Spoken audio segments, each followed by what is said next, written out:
So, a lot of people are under the assumption that Kingdom Hearts is confusing, and I understand where those people are coming from.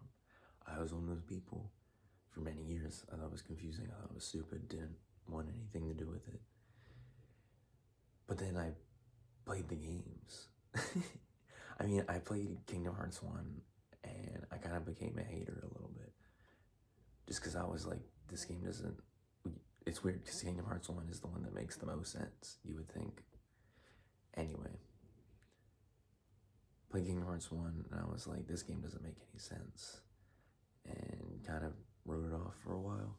And then Kingdom Hearts 3 came out, and I was like, I need to understand what's going on. So I went on a quest to understand what was going on. So I'm going to explain to you, the audience, whatever you want to be called, what Kingdom Hearts is all about. This is definitely going to be a ramble style of a video. Definitely going to forget probably a lot of details, which is not helping my case that I want to make. But here I am, doing it anyway. Here we go. So, Kingdom Hearts 1. There are 3 kids, teenagers, I don't know, older kids, named Sora, Kairi, and Riku. They're all best friends. At least that's what they want you to believe. They're all best friends. They live near this island. They don't live on the island. They go to the island to like play around. And they all want to see the outside world. So they're like building this raft to just like go out into the ocean. And then like a guy in a brown cloak shows up and is like, this world is connected. And it's like, what the hell was that? And then darkness takes over the island. Oh, the island is called Destiny Island. That'll come into play a lot. Anyways, the island like falls to darkness and everything goes crazy. And then Sora ends up in this place called Traverse Town. I'm gonna back up a little bit actually. So there's like a whole thing where Sora has like a thing for Kairi, I think, and there's this fruit called the Palpo fruit, or Palpo, however you pronounce it, and if you eat it with another person, your like destinies become intertwined. And so Sora wants to eat this fruit with Kairi, and Riku keeps being like, I'm gonna eat the fruit with her, actually. And so there's like a rivalry going on there.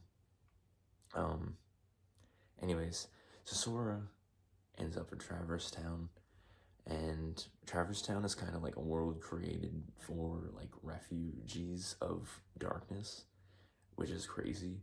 So Sora's there, and there's like Final Fantasy characters there, like Squall from Final Fantasy VIII, except they call him Leon in this game for some reason. And everybody else just uses their regular name. Yuffie from Final Fantasy VII is there, and Aerith, and Sid. Oh, there's also Final Fantasy characters on the island that they're from, Destiny Island. Waka and Tidus from Final Fantasy X. I think it's Titus. I think I'm wrong though, officially. And Selphie from Final Fantasy VIII are on their island as like fellow kids. Even though in their respective games, I don't think any of them are kids except for maybe Tidus. But like Waka and Selphie are definitely kind of adults, I'm pretty sure. Anyway, so Sora gets to Traverse Town, and he not only encounters the Final Fantasy characters, he also encounters Donald and Goofy from Disney. And Donald and Goofy are looking for the king, which is Mickey Mouse, because he went missing.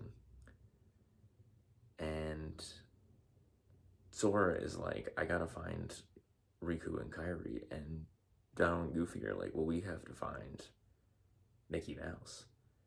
And the Final Fantasy characters are just like, we want to go home. So, they like all kind of team up, but like Donald and Goofy are the only ones that really like follow you around. The Final Fantasy characters just stay in Traverse Town. But anyways, they get this spaceship that's made out of like candy, and they fly around to different Disney worlds. I think the ship is owned by Donald and Goofy, I'm pretty sure. And yeah. So they go to Alice in Wonderland and Hercules and Tarzan looking for Riku and Kairi, and they're not there. They go. I feel like something happens after that, because in the game the worlds are like grouped into little circles, and I feel like when you're done with each circle, something happens, and I can't remember what it is right now. But anyways, they also go to Agrabah, which is Aladdin, and they go to the Nightmare Before Christmas, and they go to the Monstro, which is the whale from Pinocchio.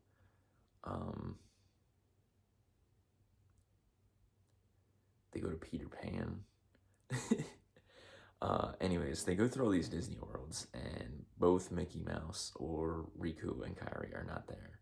Well, Riku's there sometimes, so there's like a whole coalition of like Disney villains that are all working together to be villains, and Riku accidentally ends up with them, so he accidentally becomes a bad guy.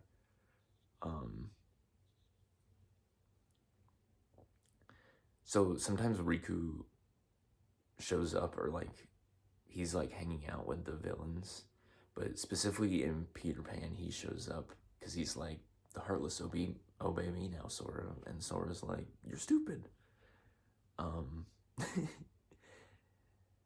then yeah, so they go through all these Disney worlds, and they after they go through all these Disney worlds, they learn about like this world called Hollow Bastion, which is like where all of the Disney villains are hanging out. And so they go there, and Riku is like, actually, it should be me who has the Keyblade. Oh, sorry. If you don't know Kingdom Hearts, the weapon that you get is called the Keyblade, and when darkness befell the island at the beginning of the game, Sora gets this thing called a Keyblade, and it's just a giant key that he smacks enemies with. And in Kingdom Hearts 1, the enemies are these things called Heartless, which is just like people whose hearts like befell darkness, or I guess the other way, you know what I mean? The whole point of the game is like the Disney villains are letting like darkness blanket over everything. They want everything to be darkness. Yeah, so like people who are succumbed to darkness, who darkness befalls them, they become heartless. And that's like the enemies of the game. And so Sora is just smacking these heartless with a big old key. And anyways, they're controlled by the Disney villains in Kingdom Hearts 1. But there's a greater villain, and I'll get to that in like a minute. So they get to Hollow Bastion, and all the Disney princesses are there because they're like pure light beings, and that'll also come into play later. And Kairi is one of them. And anyways, I feel like I'm getting out of order a little bit. Oh yeah, when you first get to Hollow Bastion, Riku's there, and he's like, actually, the Keyblade is mine, you're fake. And then he takes the Keyblade, and then Donald and Goofy are like, well, he has the Keyblade. So they start following Riku around. So then Sora has to go Beast from Beauty and the Beast is there. So Sora teams up with Beast, and they have to go through this castle together. And then eventually you have to fight Riku, and the Keyblade comes back to you. I feel like I'm forgetting every detail that I'm supposed to remember right now. Anyways, you get the Keyblade back. Sora gets the Keyblade back. And then, yeah, there's the whole thing with the princesses, because they're all like pure light beings. They don't have any darkness in them. And then Riku reveals that he's possessed by this guy named Ansem.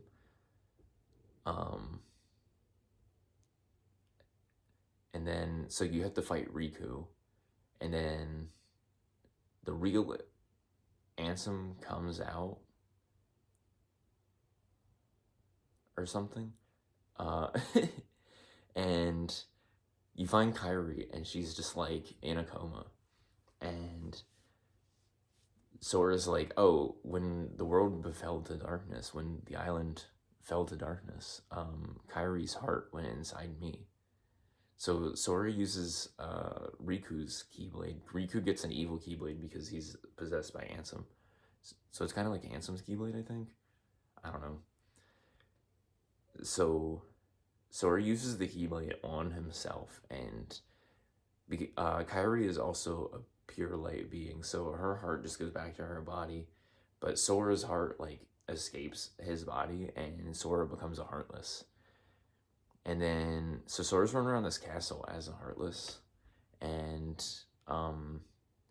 through the power of friendship, he becomes not a Heartless anymore, but something does happen that we'll get to also in a little bit. So anyways, they're like, okay, this threat is bigger than we realized, because there's a greater threat beyond the Disney villains. Like, the Disney villains are being controlled by this Ansem guy. And so they're like, we gotta figure this out. And they go back to the Final Fantasy characters, and they're like, hey, we gotta figure this out. And the Final Fantasy characters are like, yeah, Hollow Bastion used to be our world, but it got overtaken by darkness like 10 years ago, so we just left. Which, like, yeah, if your world falls to darkness, I guess you just leave. Anyways, they go and fight Ansem, and Ansem's whole thing is he's like, I'm gonna open up Kingdom Hearts. Kingdom Hearts is like a portal, I guess. I don't know. So he's like, Kingdom Hearts is darkness, and I'm gonna open it up and show everybody. And then, like, everything's just gonna be darkness. And Sora's like, I just jumped into this, but I think it's light. You don't know anything. So Sora fights Ansem. There's like a whole thing with like Ansem is like ending the world, like all of them. Anyways, Sora fights Ansem. It's like a bunch of phases of a boss fight. And he turns into a big like spaceship boat thing at one point. Anyways, Sora wins, and they go to open up the door to Kingdom Hearts, and it's light actually. So then, and Mickey Mouse and Riku are for some reason inside the door of Kingdom Hearts. And they're like, hey, we actually have to shut this. Like, we can't leave it open. But, so, and like Sora's on the outside, and they're on the inside. So they like all work together to close this big door. And then everything kind of like goes back to normal, but like Riku and Mickey Mouse are still in the door. So, and Sora and Kairi goes back to Destiny Islands, and Sora gets trapped like in like whatever. It's like, because there's like the realm of light and the realm of darkness, and he kind of just gets like trapped in the middle somewhere. With Donald and Goofy. So he's just trapped there. But then they find this, so that concludes Kingdom Hearts 1. And then the next game is Chain of Memories. Not Kingdom Hearts 2. We'll get to Kingdom Hearts 2. The next game is Chain of Memories, and so Chain of Memories, they're stuck in the in-between world, the world between, we'll call it, and they find this castle called Castle Oblivion, and they go in, and there's like this guy in a cloak, and he's like, hey, play cards with me. And they're like, okay. So they're playing cards. Chain of Memories is all about playing cards. Why they made it a card-based game, I don't know. So they play cards, and he's like, hey, like, you have to go through these different worlds to play cards, and you go through the worlds, and they're all the same worlds from Kingdom Hearts 1. And it's kind of slowly revealed that all the cards are like made of Sora's memories, and the higher he goes, like every time he goes to a world, he's going another floor up in Castle Oblivion, and each floor he goes up, he forgets more and more, despite these worlds being made of his own memories. And he's fighting all these other people in cloaks, and along with like Heartless, but they're kind of like, I don't know if they're real or if they're just like made up as part of the castle. Not really clear on that, but yeah. So every floor he goes up, he forgets more and more of like his own memories, and like different memories are being implanted into his head. He also keeps fighting what he thinks to be the real Riku, but is actually like a fake clone of Riku. And the people in the cloaks that he's fighting is this group of people called Organization 13, who are, you don't know it in this game, but they're kind of working with Ansem, and Ansem has like, so Ansem was a Heartless, and so like in Kingdom Hearts, your heart is kind of like your soul, and then obviously you have a body. So like when your heart leaves your body and like becomes darkness or like whatever, you leave your body behind, and your body is called a nobody. Like a body without a heart is called a nobody, and all the whole organization is nobodies. But that doesn't really come into play in Chain of Memories. That doesn't come into play till Kingdom Hearts 2. So just wanted to get that out there right now. I'll explain more in a little bit. So yeah, Chain of Memories. You go through all these floors. Sora forgets. He's fighting Riku. He remembers Riku because he's like, why does Riku keep fighting me? And then, like I said, it turns out that it's a fake like clone of Riku that was made by Organization 13 based off of Sora's memories, I think. Or it might have been based off the real Riku. And his memories of Kairi are being replaced by this like blonde girl. Kairi has brown hair, so she's definitely like, she like kind of looks like Kairi, but not. Anyways, he goes through all these floors, and eventually he doesn't figure it out, but obviously they eventually are like, hey, this is what's going on. The guy who's running Castle Oblivion, his name is Marluxia. He has pink hair and a big scythe and like a black cloak. And yeah, he was like controlling Naminé to like take Sora's memories. And Naminé is technically Kairi's nobody, I think, from when her heart went into Sora in Kingdom Hearts 1. But like she doesn't make a Heartless because she doesn't have any darkness in her heart. But I guess Sora does because he becomes a Heartless at the end of Kingdom Hearts 1. So anyways, And for some reason, Naminé has like powers over people's memories, which is why it's called Chain of Memories. Anyways, she replaces all of Sora's memories with her, and like scrambles his brain all around. And he gets to the top of this castle and has to fight Marluxia. And like he figures the fake Riku is like, hey, I'm fake, like I'm not the real Riku. And he kind of becomes a good guy.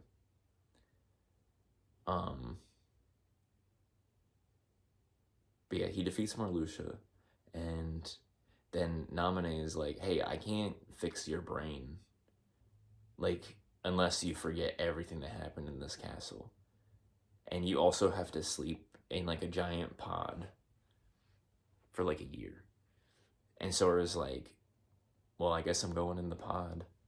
Like, I kind of want to remember my old memories. But then, like, he forgets what's in there, like what happened in the castle. And I completely forgot to mention Jiminy Cricket from Pinocchio like lives in Sora's pocket and like journals the entire journey. So then at the end, Sora makes Jiminy Cricket from Pinocchio write thank Naminé in his journal, so that he remembers to thank Naminé, even though he's not going to remember who that is. And then,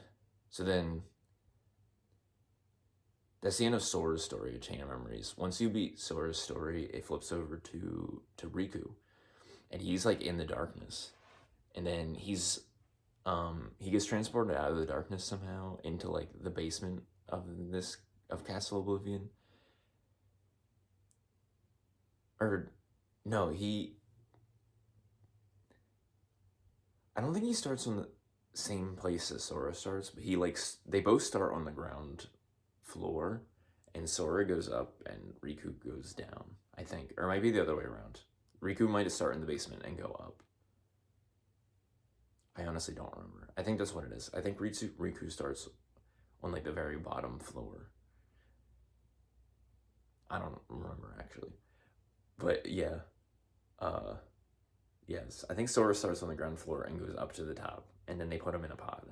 And Riku is in the darkness, and then he just somehow gets transported to the basement of this castle. Anyways, he kind of goes on a similar journey, but instead of fighting he does fight Organization 13, but Naminé doesn't mess with his memories at all. It's kind of more about his journey because he got taken over by darkness and like accidentally became a bad guy in 1, so he was like, I don't want to be a bad guy anymore. I want to get rid of this darkness. So he does that. Like the whole game is about his journey of like shedding the darkness and like becoming a good guy again. So like he's fighting Organization 13, and like not all of them are in the castle. It's only like a couple of them, because the ones you don't fight in this game are in Kingdom Hearts 2. Anyways, yeah, so Riku goes through this whole journey of like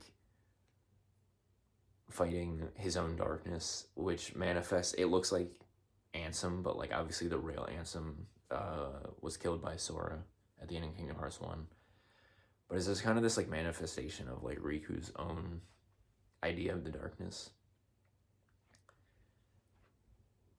And so yeah, that's pretty much Riku's thing. And then he puts on a black cloak like the organizations at the end of the game, because the black cloaks protect people from darkness. And yeah. So then, Kingdom Hearts 2. Kingdom Hearts 2 starts with a character named Roxas. And at first, you're like, who the hell is this guy? This is a brand new character. So you're like in this town called Twilight Town. Sorry, Chain of Memories was done. If I have more to explain about it, I'll slip it in. I'm trying to like break them up into each game, but I feel like I'm just going off and like kind of jumping back and forth sometimes. So Kingdom Hearts 2. You you start off and you're Roxas, and you're in a town called Twilight Town, and you're like, who's this? Where am I? And you're just like hanging out like with your friends, and like you get a summer job, and then like you do little like activities with your friends, and but then like things start to get a little more off as like the days go by, and there's also this game called Struggle, which is kind of like, I don't know, it's kind of like sparring with like a wiffle ball bat, but it also is kind of like there's like you smack your opponent and a bunch of balls come out and then you gotta collect the balls. It's a video game. Anyway, things get a little more glitchy for Roxas as time goes on. And then it's revealed that all of it is inside of a computer. And it's like a whole thing of putting Sora's memory back. Because Roxas is Sora's nobody from when he released his own heart at the end of Kingdom Hearts 1. And Roxas has a whole story, which we will get to once I'm done with Kingdom Hearts 2. So yeah, so then Roxas is like, I guess my summer vacation is over, because he's actually in a computer and he has to go back into Sora so that Sora can come back to being like a regular person again. So then Sora gets out of the pod. It's like a year later. His clothes are all small because he grew a whole year. And he's like 15 now. And so he goes, they send him to Yen Sid from Disney. I think he's from Fantasia. Anyways, he's a wizard. And I don't remember what they are. They're like the old ladies from, I think, Sleeping Beauty. They make a new outfit for Sora so that he can better protect against the darkness. Or something. I don't remember. I feel like I'm forgetting all the details I'm supposed to know. Jumping back to Kingdom Hearts 1, Maleficent seemed like she was the head of all the Disney villains before it was revealed that Ansem was the head of all the villains, and he was a made-up character for Kingdom Hearts. So anyways, you have to kill Maleficent, and then you have to kill Ansem in Kingdom Hearts 1. At the beginning of Kingdom Hearts 2, Maleficent comes back, and nobody knew why, and I'll explain that way later in the video, because they explained it way later in real life on why she came back. Anyways, Maleficent comes back, and she's a bad guy, and she teams up with Pete from Disney, the guy who's like Goofy's neighbor, or whatever, in the Disney cartoons. Anyways, they team up and they're like their own bad guy team that's like separate from Organization 13. And yeah, anyways.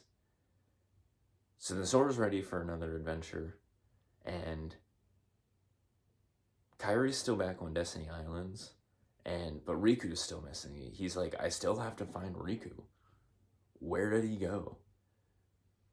Like the real Riku, because they found him in Kingdom Hearts 1, but then he was possessed, and he helped close the door to Kingdom Hearts, but he's missing again.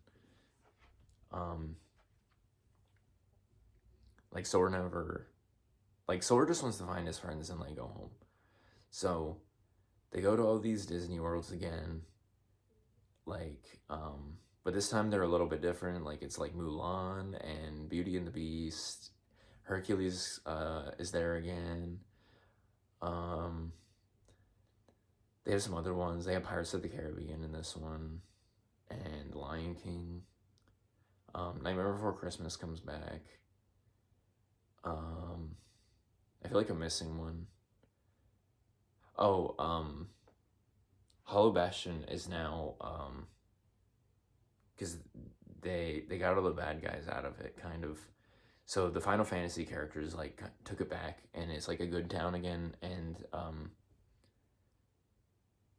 that's like their whole thing, is they're at Hollow Bastion trying to like restore it um back to like being a good world. And yeah. So I feel like I just lost my whole train of thought. So anyways, yeah, that sort of goes through all these different Disney worlds, and sometimes he fights Heartless, sometimes he fights nobodies, and sometimes like organization are special nobodies because they like retain what they looked like when they were human, but some nobodies are not as lucky, and they look like these like slithery little like silver guys. And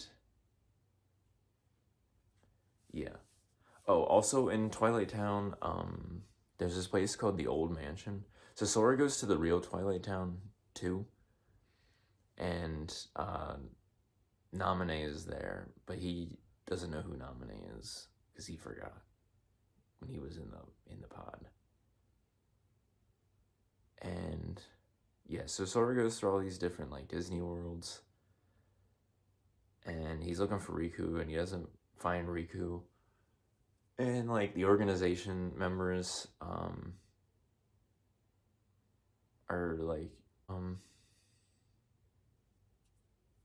the organization members are trying to stop him. The ones that are left anyway. Oh, and the so organization is led by Ansem's nobody named Xemnas. And Xemnas is kind of cooler than Ansem, in my opinion. Not for any particular reason, I don't know, he seems like a cooler character. Anyways, and they all wear these like black cloaks. And yeah, so Sora goes through all these Disney worlds, and he still can't find Riku. And then he goes back to he goes back to Hollow Bastion, and so anyways, so Sora goes back to Hollow Bastion, and one of the organization members, Syx, is like, hey, we've actually been getting you to kill all of the Heartless and the Nobodies, so that if you kill somebody's Heartless and they're Nobody, they go back to being a real person. But Sora's been defeating significantly more Heartless than Nobodies. So,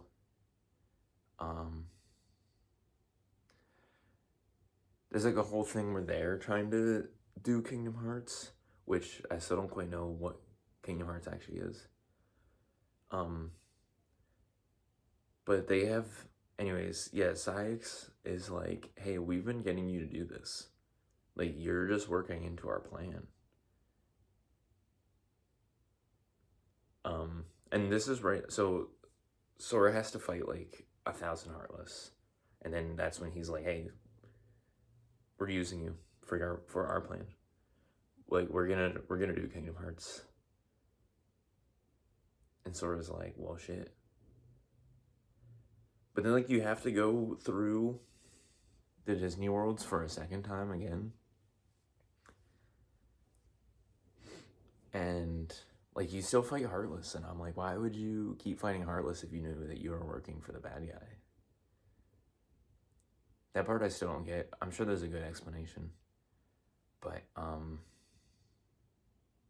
yeah. I feel like I remember there's a reason why you do it a second time. And I don't remember why it is. But anyway, oh, also there's a thing with a computer. I'm trying to remember all the details. So you get into like Ansem's, oh, so yeah, so you get into Ansem's old laboratory, and there's like a computer, and in the computer it's like the world of Tron, like the movies, and I think that's kind of funny. But yeah, so Ansem was like known as this like scientist, and then it was kind of just believed that he like turned evil. Um, anyway, Ansem was known as being this like great scientist, and then I think people just I don't think people knew he like think he turned evil, but like when the world fell to darkness, they were just like, well, he just kind of got caught up in it. And then he was the bad guy in Kingdom Hearts 1. But, big secret revealed, there's two Ansems. One was the evil guy at the end of Kingdom Hearts 1. So anyways, there's two Ansems. One was the bad guy from Kingdom Hearts 1, and the other one was the real scientist. The other Ansem just kind of took his name.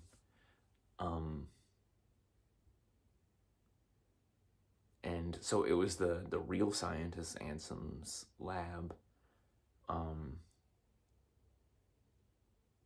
that they find.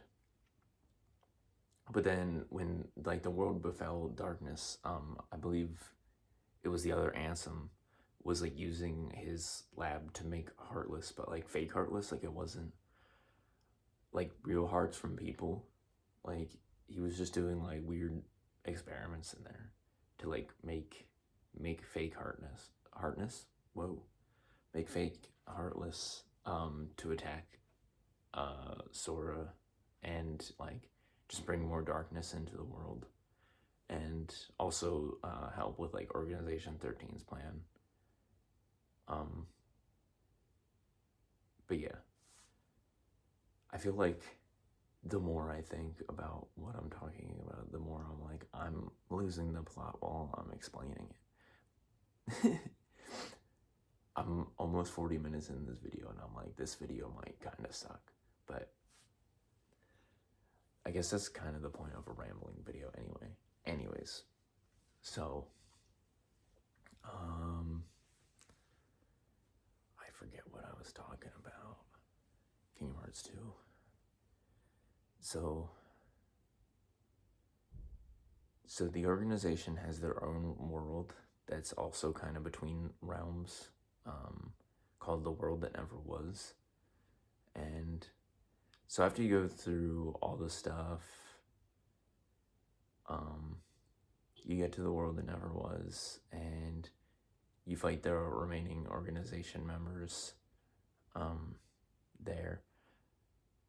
So the organization members that were in Castle Oblivion Chain of Memories are Marluxia, Larxene, Zexion, Lexius, and Vexen. So you defeat them in Chain of Memories, and then you have to fight the rest of them in 2. And the ones you fight in 2 are which ones do you fight in 2? You fight Zaldin, you fight Demix, you fight Zigbar, you fight Syx, Axel. Did I just say about Axel when I was explaining Roxas? There's this guy in the organization, Axel, and he tries to rescue Roxas from the computer, and it doesn't work. But that is something that kind of goes in line with another Kingdom Hearts game that I'll get to next. You fight Axel, and on the way to the World That Never Was, Axel kind of has like a change of heart and turns into a good guy, and he also tries to bring Kairi to Sora, I think. I'm trying to remember that correctly. I don't remember. I know he goes and like kidnaps Kairi essentially, and then yeah, he turns into a good guy. um, helping Sora, and then he dies. Spoiler alert. But nobody dies for real in Kingdom Hearts. Yeah. So anyways, they get to the world that never was. Oh, Luxord, or Luxord, however you say it, is another organization, 13 member. I'm trying to think of all the ones you fight at the world that never was. Oh, you also have to fight, you had to fight Roxas, like, inside of Sora's heart while you're there, too, which is crazy. It's really cool. But yeah, then you had to fight Saix, you had to fight Luxord, you had to fight Zigbar, and then you had to fight Xemnas. And Riku's there, and he also looks like Ansem for some reason. And then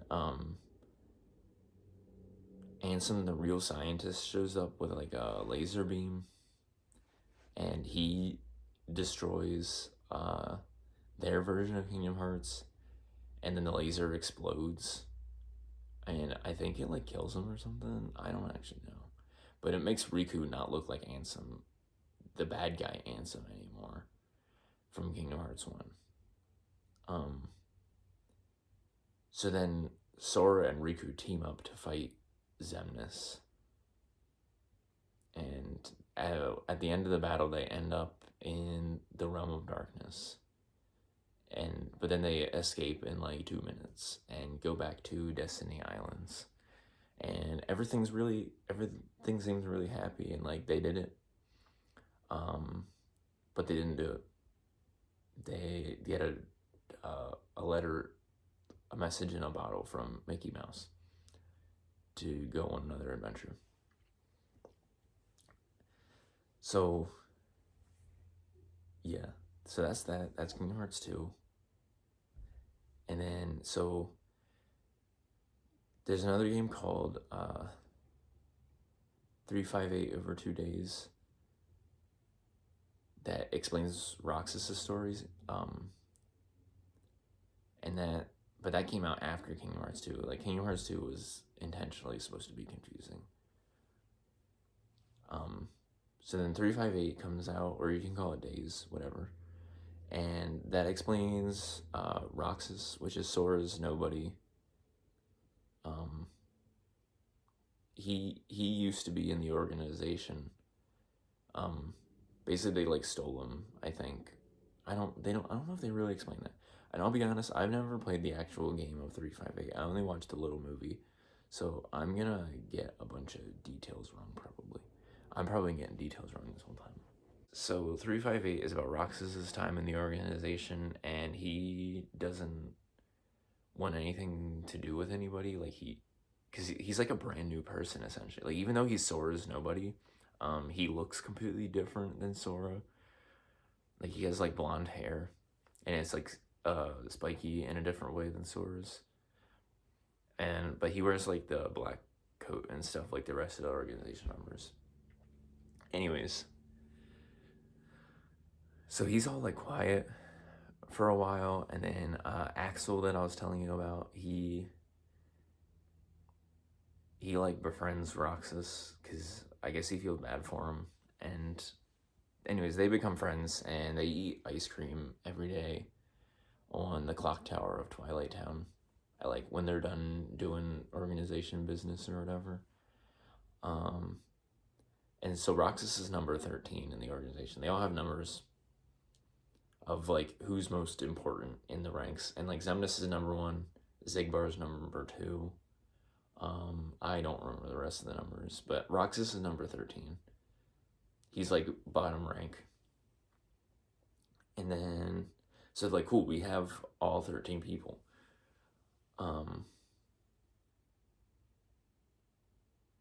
So yeah, so they have all 13 people, and Roxas and Axel become friends, and they eat ice cream every day, and then they're like, hey, actually we have a 14th person now.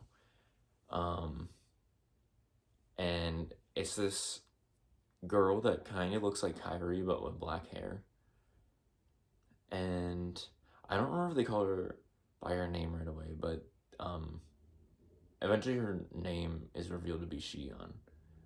Um, and she's kind of a similar thing to Roxas. She's just kind of like whatever for a while, and then they all start hanging out. Like Axel, Roxas, and Shion all start hanging out and eating ice cream every day. And then I think there's a part where like Roxas is in a coma for a while, and then like Shion's in a coma. They're at a different time. There's like a whole mess there. Anyways, Shion is a replica of a person. She's a replica of Sora, made from his memories of Kyrie or something. Something like that. The evil Riku from Chain of Memories is also a replica, and also 358 over 2 days takes place at the same time as Chain of Memories, but like over a longer span. Because Chain of Memories, I don't think takes a whole lot of time in the grand scheme of Kingdom Hearts, because after that, Sora goes to sleep for like a whole year. Anyways, 358 is like, it's like Roxas and Shion just figuring out who they are like as people. And some of the organization members are nice to him, and some of them are like kind of like dicks to him. And like Axel's trying to figure out where he fits in with it all. And like Axel and Sykes used to be best friends, and then they got in the organization, and like Sykes became way too serious, and Axel was like, it's not that serious. Like, so that he kind of, Sykes was a little jealous that Axel had new friends. Anyways, both Shion and Roxas kind of figure out that they need to go back to Sora so that Sora can be a full person again. And I don't remember all the details, but eventually Roxas ends up fighting Shion and like killing her first, and then Roxas is like, I fucked up, I gotta leave. And then Riku stops him, and he like turns into Ansem, the bad guy from Kingdom Hearts 1, and brings him in. And that's how he gets into the computer in Kingdom Hearts 2. Oh, also, Ansem, the good guy, the scientist, he was in disguise the whole time, and he was the one who did the fake Twilight Town computer and stuff at the beginning of Kingdom Hearts 2. But yeah, and that's 358. That was a really stupid explanation of it, but yeah, I feel like I don't know. Coded is next. So Coded, once again, I only watched the movie of that one, and I don't remember all the details of that one either. Besides, so remember how I said Jiminy Cricket takes all the notes? There's like a whole thing, I forget what exactly happens. So his notes from Chain of Memories disappeared, besides the Thank Nominee note. And so his things from Kingdom Hearts 1 and 2, he like tries to put them into Mickey Mouse's computer, and it like corrupts the computer. And then Mickey Mouse makes a fake Sora in the computer or something like that, and the fake Sora has to fight the corruption in the computer, and the corruption looks like Heartless. I forget what the point of that game is. I'm gonna be so completely honest, and I'm sure somebody's gonna get mad at me for saying that, but I'm just gonna leave it at that for right now. So then the next game, Dream Drop Distance. I think that's the next game. Oh, fuck. I gotta explain the mobile games, and we're almost an hour into this video. Fuck. So Dream Drop Distance is the next game. Oh, wait, hold on. I gotta explain Birth by Sleep. So Birth by Sleep is a prequel to Kingdom Hearts 1 about 3 young Keyblade wielders named Terra, Aqua, and Ventus. And they live like at this school, or I don't know what it is, school type of place with their master Ericus. So Ericus is training these 3 kids / teenagers. I think Terra and Aqua might be adults. I don't actually know. Anyways, Terra, Aqua, Ventus are there. Terra and Aqua are taking their Mark of Mastery exam, which is like the test you take to become like a Keyblade master. Like you learn, it's kind of like Star Wars, if anybody knows anything about Star Wars.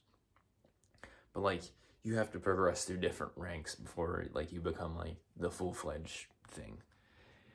Anyways, so and Ericus has an old friend named Xehanort who also was like an old Keyblade master.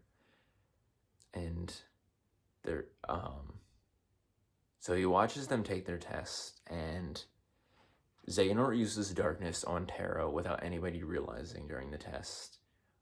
Like, Ericus is like, hey, there was darkness in your test, but he doesn't understand that Xehanort was the one who was doing it.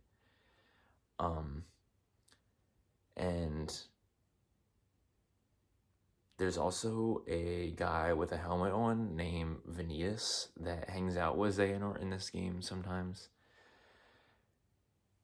Anyways, so bad stuff starts going on in the other worlds, and Ericus is like, Aqua, you passed your test, you're the master. Go out and find out what's wrong with these worlds. And she's like, okay. And Terra gets mad because he failed his exam. Or no, that's what happens first, my bad. Terra goes out because he's mad because he failed his exam. And Ventus kind of sees Terra as like an older brother. So Ventus is like, I'm chasing after him. And if I remember correctly, I think he kind of does it in secret. And then Ericus is like, hey, Aqua, like you're the master now. Go out and get those 2 back. Like they weren't supposed to leave. So then you play as each individual one, like each has their own story. So you get like 3 pieces of the story. So Terra's is him going to each Disney World, and Terra keeps running into the bad guy of each world, and so he keeps getting this like misconstrued version of like what's going on. And then Ventus keeps like running into I guess like the good people, and like same with Aqua. But like Aqua sees, like, because like I said, Terra doesn't know that the people he's running into are the bad guys, so he's just getting really misconstrued throughout the whole ordeal. And Aqua kind of like is like going through and like seeing the wreckage of like what Terra is doing, and is like, this is not the guy that I know. Like he's not evil. But like Terra is definitely kind of not becoming evil, but like I said, he's just kind of being sent down the wrong path by all these different Disney villains. Oh, so the whole thing with Vanitas is Ventus was, so Ventus was Xehanort's old student, and something happened, and Xehanort like took the darkness out of Ventus, and it became its own person named Vanitas. And then Xehanort thought Ventus was dead, and he wasn't. So he was like, Ericus, you take him. But nobody knew about Vanitas. So Vanitas kind of like Xehanort kept Vanitas a secret. And he just kind of follows him around. And yeah. And he like wears this like big helmet. You can't see what he looks like. Anyways, so yeah, you go through Terra's story, and I think there's a point where Ericus kind of figures out who Ventus is, and like the whole thing with Vanitas, and is like Ventus like I have to kill you, and Terra shows up, like right kind of when that's going on. So then Terra's like, no, I'm protecting Ventus. And so he fights with Master Ericus and ends up killing Ericus, like for real. And then Xehanort's there and is like, you're falling into my evil plan. And Terra's like, since when are you evil? Anyways, so then they do all that.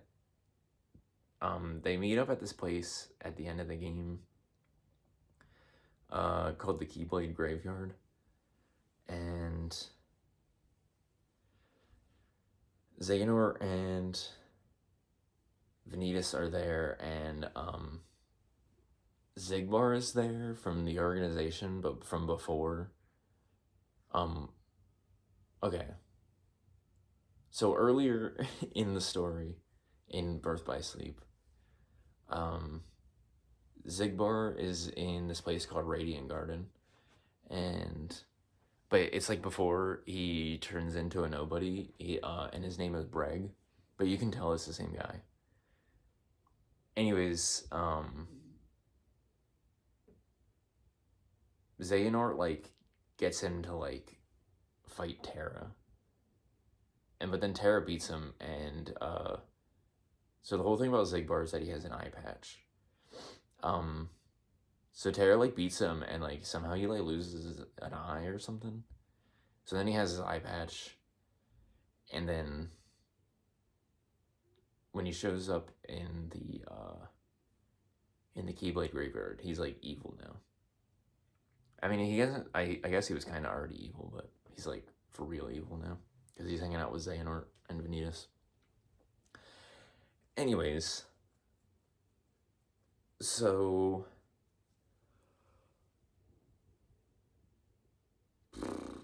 Terra has to fight Xehanort and Vanitas, and then he does that.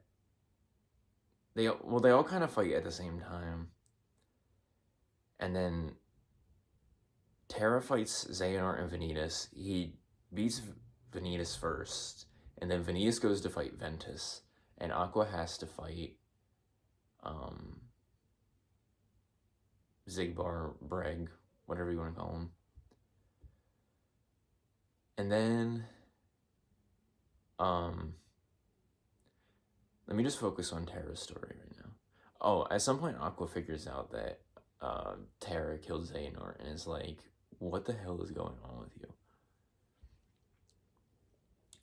So anyways, Terra fights Vanitas and Xehanort. He beats Vanitas. He technically beats Xehanort, but then Xehanort is a conniving old man, and he puts his heart into Terra. And there's like a whole thing where they wear armor in this game. So then Xehanort is in Terra's body and like turns it evil. But then like Terra's like pure willpower like still controls his like armor. So then you have to fight Xehanort in like as a suit of armor, and it's pretty cool. But even though you like win the fight in the game, you don't win, technically. So Xehanort's in Terra's body and is like being evil. And then Ventus and Vanitas have a fight and they kind of become like one person again, and it like opens up Kingdom Hearts. But then Aqua has to fight like the combined version thing. And then yeah, so Aqua fights the combined version thing. But there's also like a fight going on inside the body of like Ventus and Vanitas are like fighting inside of themselves. And Ventus wins. And like it just messes everything up. And like Ventus, oh, and then because of that, Ventus's heart goes into Sora as like Sora's like 3 years old or whatever, 3 or 4. Oh, there's also a point in the game where Terra and Aqua visit Destiny Islands, and like Terra kind of like bequeaths Keyblade powers to Riku, which is like a whole thing, but not Sora, which is crazy. Anyways, so they all fight at the end of Birth by Sleep. Aqua fights Breg and the Ventus Vanitas crossover hybrid, whatever you want to call them. So Ventus goes into Sora's heart, which comes up later because Roxas looks like Ventus. And that's like a whole thing. That's why Roxas looks different than Sora, even though most people's nobodies just look like how they originally looked. And yeah. So they all fight. Like Aqua goes to Yensid the wizard and is like, hey, things are going crazy. I feel like they all go to Yensid at one point. I'm really just rambling on, which I know is the point of this video, but I'm like, I'm missing a bunch of stuff, and this is a long as hell video. Anyways, so Aqua goes to Radiant Garden then, and Xehanort is there in Terra's body, but she's like, hey, Terra, like, what happened? And he's like, I'm evil now. So they fight, and then Aqua technically wins, and like Terra's about to be like swallowed by the darkness, but Aqua sacrifices herself to the realm of darkness and lets Xehanort live in the regular world. But he loses his memory besides his name. And that's the whole thing. And he gets found by Ansem the scientist. And so there's kind of like in-between game knowledge that... So Xehanort became a scientist as well. And Breg like disguised himself also as a scientist and like hung out with them. And so Xehanort in Terra's body was like the one, he purposely like,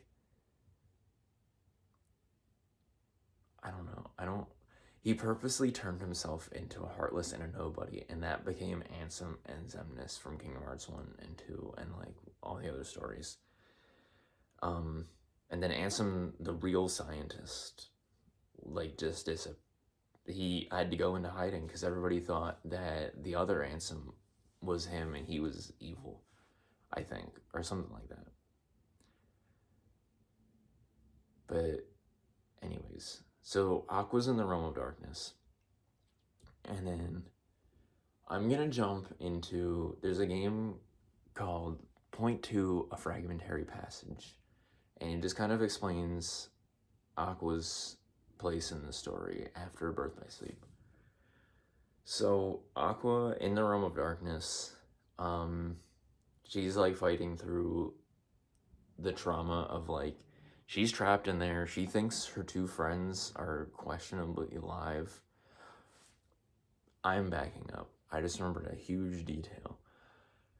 So after Ventus's heart leaves his body and goes into Sora, his body is like essentially in a coma because it doesn't have a heart, and because Vanitas was defeated, he doesn't have any darkness to like become the Heartless or a nobody or anything. So he's just kind of like an empty shell thing. So Aqua takes Ventus back to their school, and the world where their school house, whatever you want to call it, building is called the Lands Between. And anyways, she hides him in a room, and then she takes Ericus's Keyblade and turns the whole world into Castle Oblivion from Chain of Memories. So Ventus was hiding in that castle the whole time, which I believe is what the organization wanted to do there in the first place, was like find him. And yeah. Anyways, so back to Fragmentary Passage. So Aqua's in the Realm of Darkness, and she's kind of like just like being haunted by like not knowing if her friends are still alive, and like just her being down there, like not knowing what's going on in the world. And time moves differently in the Realm of Darkness. So like if somebody's trapped down there, they could be in there for a long time, even though it's only a short time in like the light world. Or it can go the other way, where a long time can pass in the light world and not that long can pass in the Realm of Darkness. So she ends up meeting Mickey Mouse, and Mickey Mouse is like, Aqua, everybody's been looking for you. And she's like, I haven't been down there that long, but I'll get out of here. And they end up on Destiny Islands, like as it's falling to darkness in Kingdom Hearts 1. And then like Aqua fights off a bunch of Heartless and stuff, and she ends up helping. She also was helping Mickey Mouse and Riku close the door at the end of Kingdom Hearts 1, because time is all weird. And Mickey Mouse loses his shirt, and for some reason that's an important detail. Yeah, I think that's it for those. Anyways, Dream Drop Distance. So Dream Drop Distance takes place after Kingdom Hearts 2, and it's Sora and Riku taking their Mark of Mastery to become real Keyblade Masters.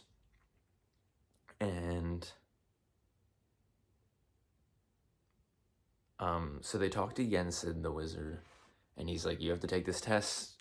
You have to go into the sleeping worlds and like wake them up or something. I forget. It's something like that. Anyways, so they go into the sleeping worlds, and it's like some of them are the same and some of them are different. Like Riku and Sora all go to the same worlds, and it's like Hunchback and Notre Dame. They go to Tron. They go to Pinocchio, but it's like different Pinocchio than in Kingdom Hearts 1. I don't remember all the worlds in Dream Drop Distance. I played it a couple of times and I can't think. Anyways, they go to the Three Musketeers. Anyways, they're taking this test, and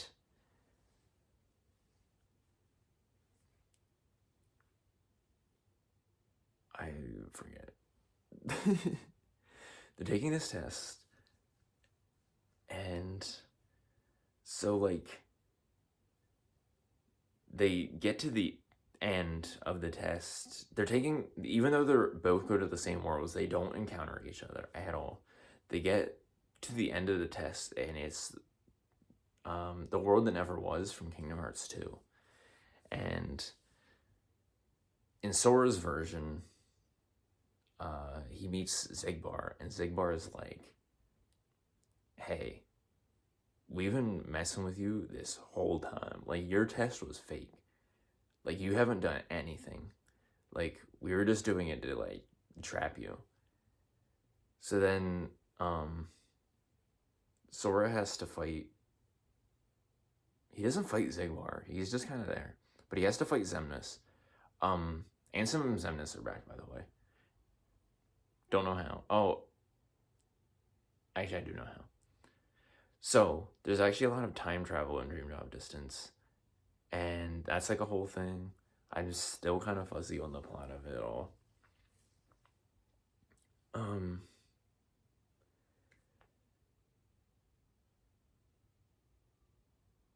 So yeah, so remember in Kingdom Hearts 1 when I said the guy in the brown cloak came out and said like the worlds are connected, and then everything went to shit. So that was actually Ansem as just a heart. Because time traveling Kingdom Hearts, you can only send your heart back or something like that. So Xehanort sent his own heart back in time, like 70 years to when he was like a teenager, and Xehanort used to live on Destiny Islands. Basically, he sent his own heart back to recruit his younger self into his organization. So that was, fuck. I feel like I'm completely losing my own train of thought trying to explain this, and I hope you enjoyed this video because it's getting kind of long, and I'm losing it. So Xehanort sends his own heart back like 70 years to when he was a teenager and recruits himself for his own organization to like redo it because they all got killed in Kingdom Hearts 2. So a younger version of Xehanort kind of keeps like popping in and out of the game. But they don't know that. They don't know that that's who that is. They're just kind of like, this guy keeps following us around. But yeah, so Sora almost gets turned to the darkness because he's in Xehanort's trap, and then Riku has to like rescue him, and he has to fight both Ansem and a young version of Xehanort because they're both back somehow because of time travel. And then like the old man Xehanort is also there, but you don't fight him in this game. He's just there. But yeah. And then yeah. So Riku rescues Sora from the darkness, and they go back to Yensid, and Yensid is like, Riku, you passed. Like, you did what you're supposed to do. Sora, you almost fell into darkness. You do not pass. And,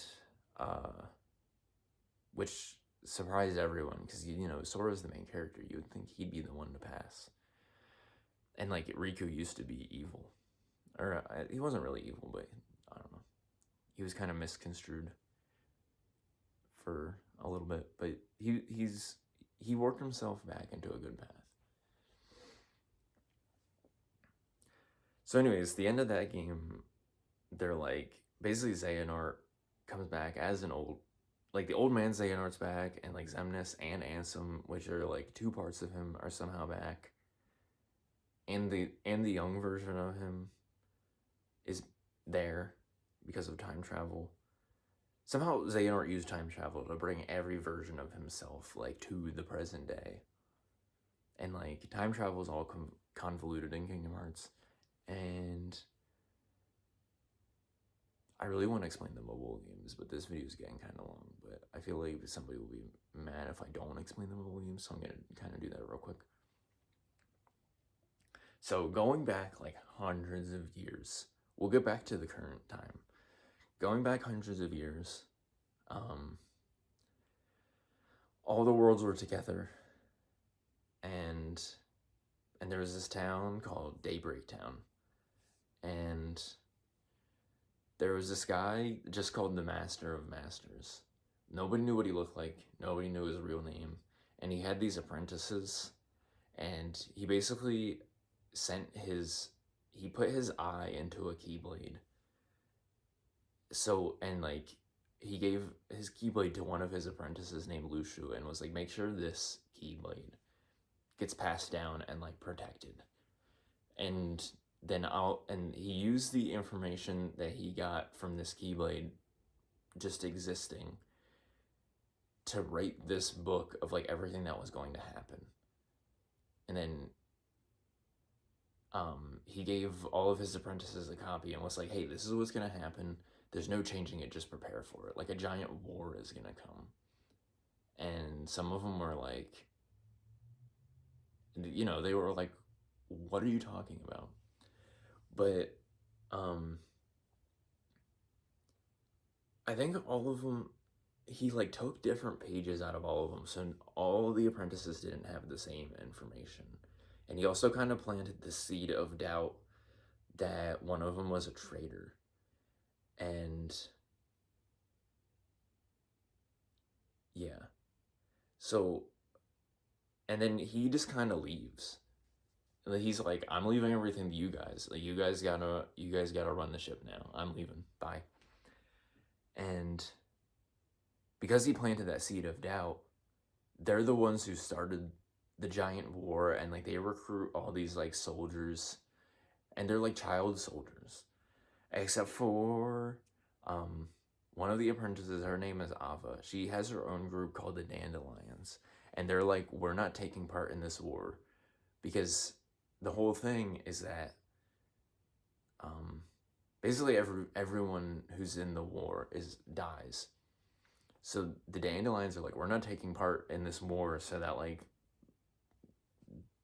people can continue on after the war. So that happens. There's a war. Everyone dies. Like, all their Keyblades are stuck in the ground, and that's what becomes the Keyblade Graveyard. And so then it's just the Dandelions left in the world, and they're like, well, what do we do now? And there's a character named Brain, and he wears a fedora, and Ventus is there for some reason, like the Ventus from Birth by Sleep. And I feel like there's another character. But anyways, this game, it was a mobile game, and you made your own character. So like the name that you make your character isn't exactly like canon. I don't know if this character has a canon name.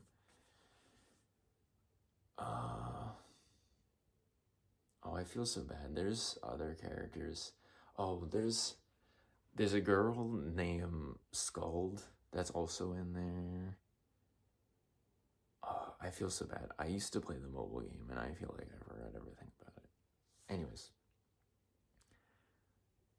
So the Dandelions are like, well, what do we do now? And so they kind of try and run the world now that the world is over. Also, Ava went missing too. And like, yeah. So basically, they're like fighting all these like Heartless, and like things are getting weird. And then it's kind of like revealed that like somehow the whole town got like put in a computer, and like the real world just like all went to shit. And eventually they like get out of the computer, and Ventus time travels to the current day, and like Xehanort finds him, and you know the rest of that story.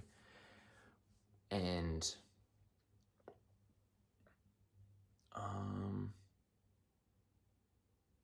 oh, there's also a character with curly hair named Ephemer, and he doesn't time travel. Oh, there was a whole thing where they had to time travel to like, because like once they got to the real world, they're like, oh shit, everything is messed up. And yeah, so the only one that doesn't time travel is Ephemer, and he ends up making a city called Scala Ad Kylum. And it's like this like Keyblade person like haven, I guess. It's like a really nice city. But yeah, everyone else time travels. I think Brain only goes a little bit into the future because he like ends up in Scala Ad Kylum and sees that Ephemer is like the leader, and it's like, how did this happen? And nobody is sure what happened to Skuld. I just remembered a bunch of information from the mobile game. So, Marluxia from Organization 13 is also in this game, but when he was a person and his name was Laurium. And same thing with Larxene. And she was also a person. Her name was Alrena. And Marluxia also had a sister named Strelitzia. And there's a whole plot point where Ventus, under the control of darkness, kills Strelitzia. Like, kills her for real, no coming back. And Marluxia, I think, knows. But when they get to the future, Marluxia and Elrena also go into the future, and that's how they're in the present day too. But when they got to the future, they forgot who they were, like in the past, I think. I don't know. To be fair, Ventus was also hidden. Anyways, yeah. So they were all there, and then the only person that we don't know what happened to them is Skuld. And then, and the player character that you play as, their heart gets reincarnated into Xehanort. And yeah. There's also a whole thing, so in Dream Drop Distance, you fight along these little cute animals named Dream Eaters. And there's like a whole thing that like the hearts of fallen Keyblade wielders like turn into the Dream Eaters. I forget what's up with that, but that was like a whole big reveal. And yeah. So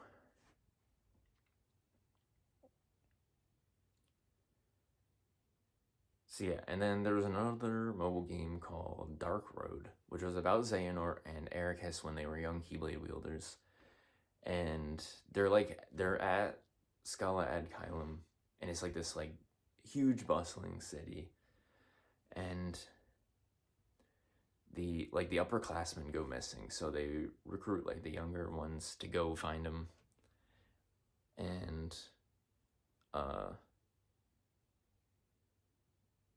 yeah, it's like a whole thing of like Ericus's fall to darkness, and like one of his classmates falls to darkness too, and like he has to be killed. I don't remember all the details of Dark Road. I've played him, I don't remember. But yeah, Ericus and Xehanort used to be friends and like grew up together, and then, you know, they just kind of went on their separate paths. One of Xehanort's classmates from Dark Road was revealed to be Lushu from Union Cross, the first mobile game, because that's Lushu's whole thing, is that he transfers from body to body, but nobody knows what he originally looked like. And like that's how he has kind of kept things going over all these years, and like he keeps an eye on the Keyblade. And I don't remember if I said it, but the Keyblade that the Master made is the Keyblade that Xehanort uses, and it's called No Name. Yeah. So I'm gonna jump into Kingdom Hearts 3 now. So Kingdom Hearts 3 picks up where Dreamjaw left off, where they're like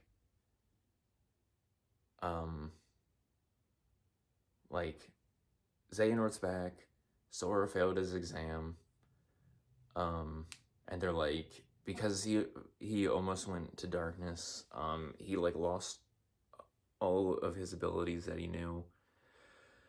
So then he has to go to Hercules to like regain all of his strength, and Yensid also wants him to learn the power of waking, which I'm honestly not clear what the power of waking really is. But so Sora has to go through all these Disney worlds to figure out the power of waking, and he doesn't. And then he also meets up with the Twilight Town gang. So the kids that Roxas was hanging out in the computer were actually real kids. And Sora talks to him in Kingdom Hearts 2 a little bit. And then he also talks to him in Kingdom Hearts 3. That, I don't know. And then, so Sora goes to all these Disney worlds, and they're mostly like Pixar. Like he goes to Hercules, but then he goes to like Monsters Inc. and Toy Story. Sora goes through all these Disney worlds. It's like Monsters Inc., Toy Story, Tangled, Frozen, Big Hero 6, Pirates of the Caribbean.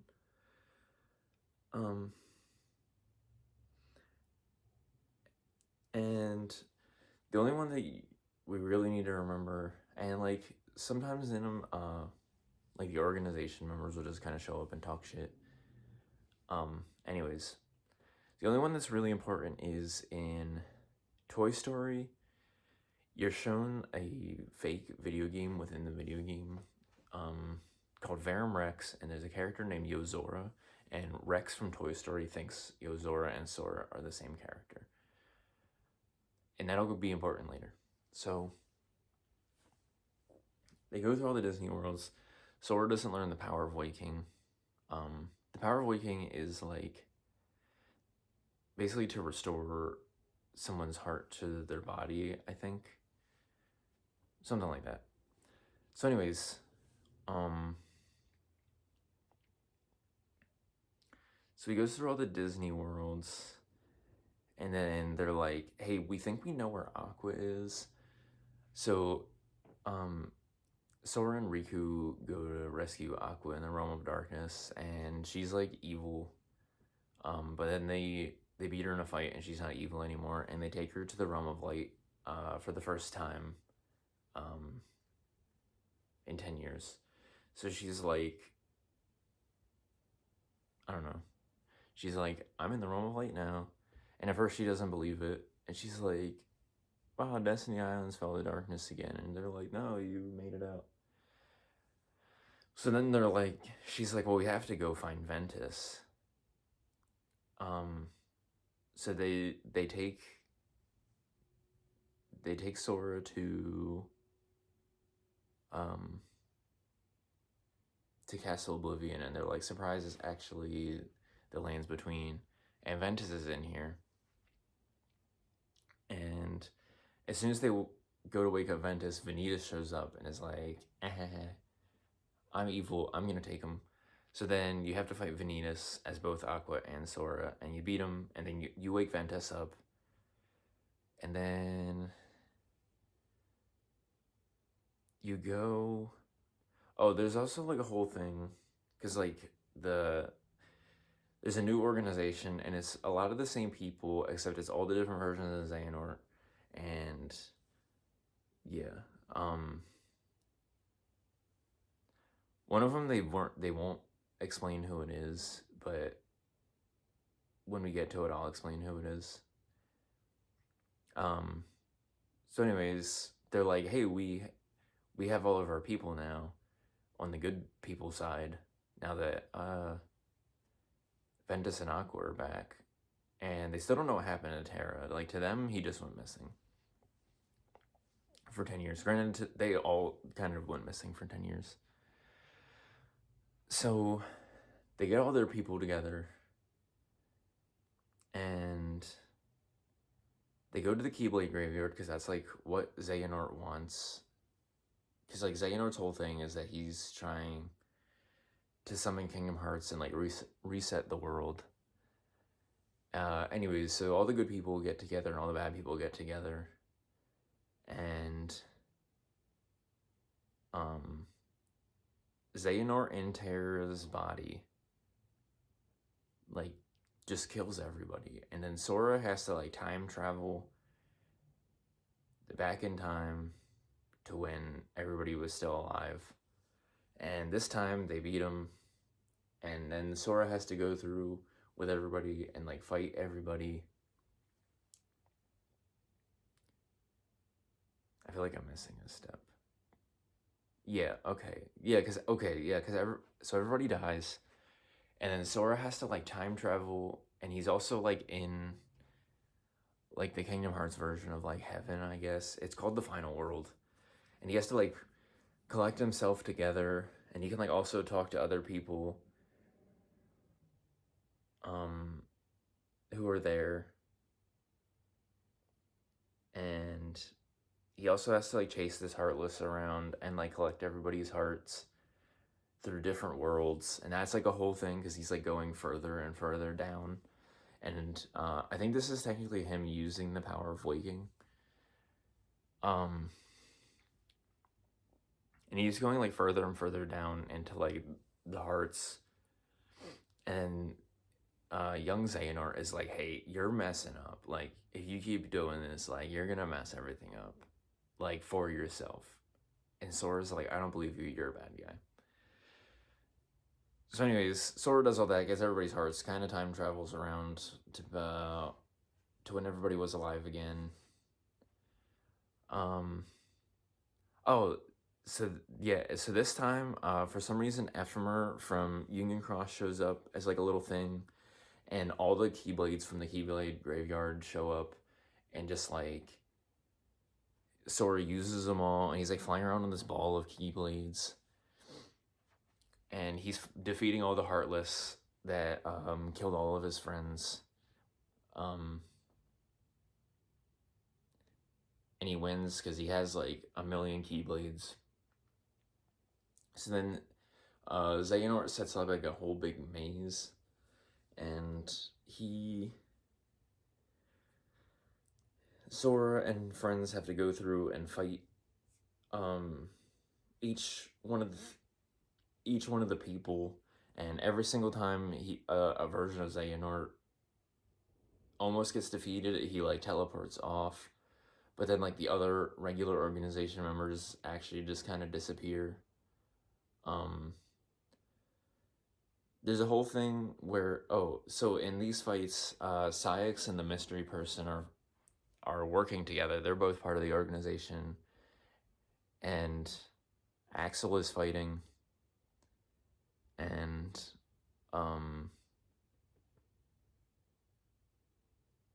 the mystery person ends up being Xion. They brought her back.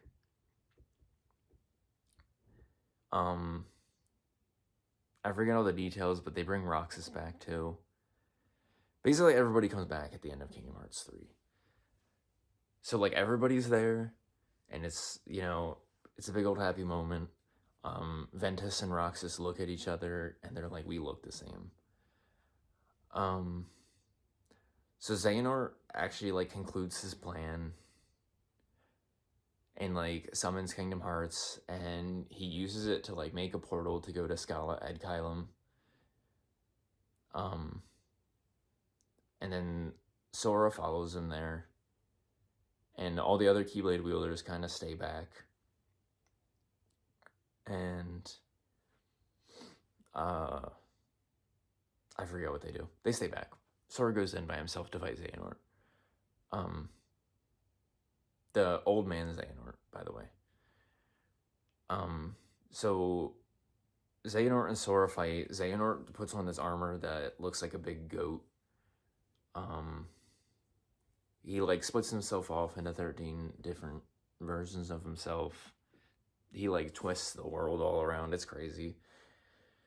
Sora ends up winning, obviously, and then also in the big fight, Terra, they defeat the Xehanort version of Terra, and then he just becomes Terra again. So then like he's there. Like I said, everybody's there. They wanted to give it a big old happy ending. So they defeat Old Man Xehanort, and he like turns into a spirit, I guess. He gets to go to heaven even though he's been a bad guy this whole time. And then Ericus, who's like his old friend, comes out from Terra somehow, and they like, Ericus is like, oh, my old friend, like, I can't believe we ended up here together. And they just kind of, I don't know, go to heaven or something. I don't really know.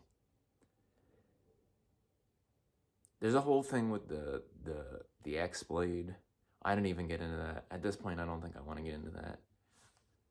There's a lot of details I left out of this video, and I'm going to regret it. I wanted to make this kind of a better video than what it was, but I'm too far into it that this is just how the video is going to be.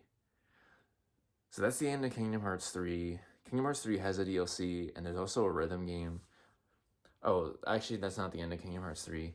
So after that's all said and done, because Sora kind of abused his power, he ends up in this like fictional city called Quadratum. And Sora ends up in this fictional city called Quadratum, and that's kind of where I think Kingdom Hearts 4 is gonna pick up. That's what it's kind of marketed as right now. Granted, we don't really know anything about Kingdom Hearts 4. There's also a rhythm game that I don't really want to get into because that's like a half hour of new story development. It's a fun rhythm game if you like rhythm games, though. And like I said, the Kingdom Hearts 3 has a whole DLC, but I don't really want to get into that right now. I know that's kind of the point of this video, but this video is way too long, and I feel like I did not get as much across as I wanted to. But that's the point of a rambling video, I guess. I'm definitely forgetting a lot of details. Yeah. So that's that. I hope you enjoyed me rambling about Kingdom Hearts.